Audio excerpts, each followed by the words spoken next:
Yo, what's up guys? Chase the Bro here, and welcome back to another Dark Souls 3 weapon showcase.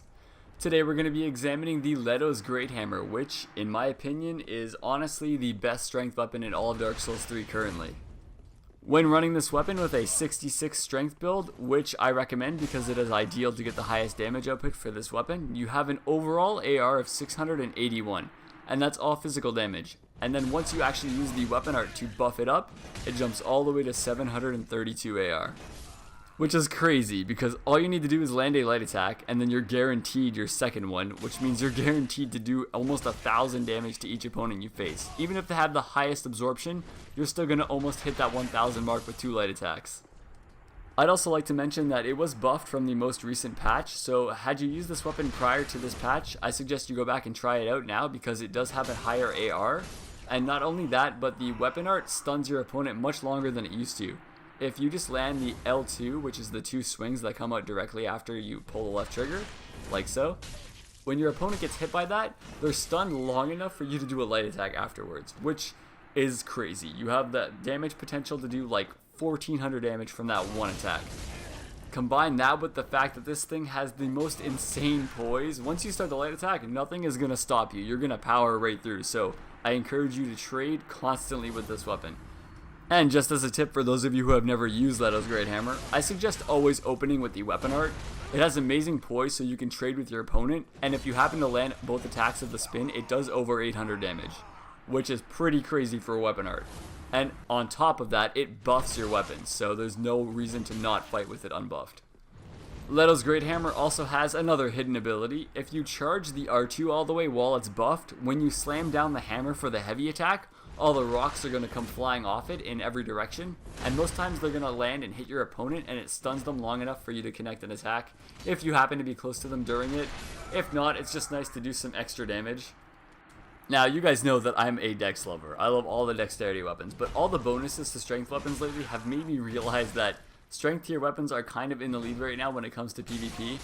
Just because each swing of this hammer does over like 500 damage most times, because my opponents don't have like 30% absorption most of the time. As well, Ledos Greathammer is a hammer, so it causes strike damage, which most people when they're PvPing don't have a higher absorption towards compared to slash.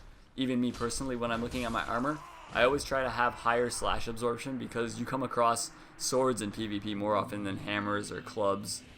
So that's just another thing that gives you a little bit of an edge. That's not a huge deal at all. That's not why it's a great weapon.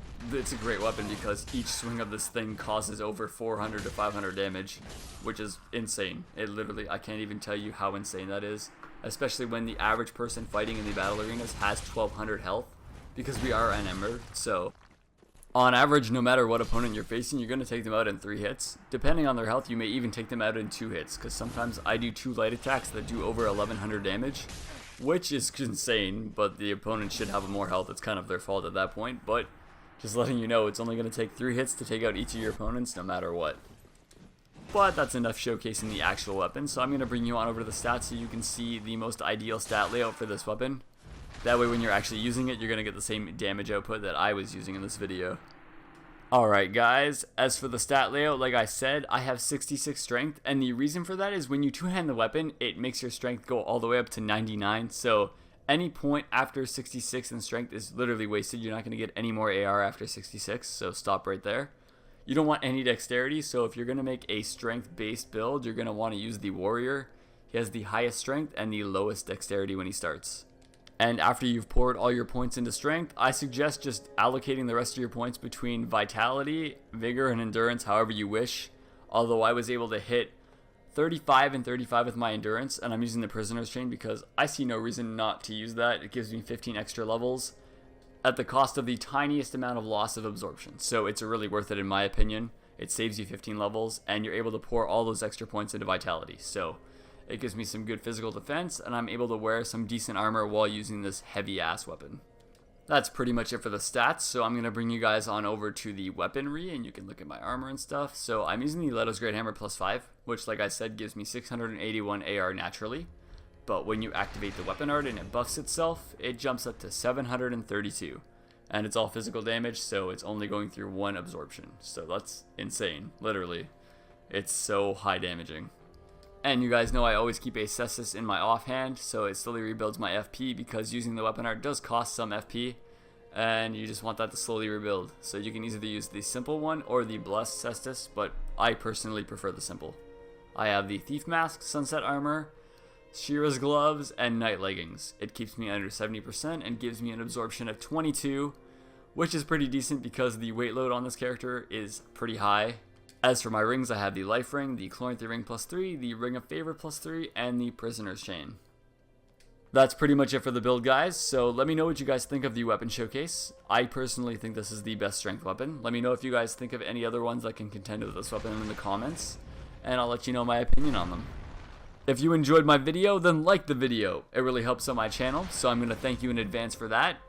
Also, make sure you follow me on Twitch, because once I'm done my Bloodborne playthrough, I'm most likely only going to be streaming on Twitch. There's a lot more I can do there, and it's a lot more fun just to have a website just for my streams, whereas my YouTube is for my videos. So just make sure to follow. I'm going to put it in the description below. And as always, I want to thank you guys for watching my videos. Chase the Bro out.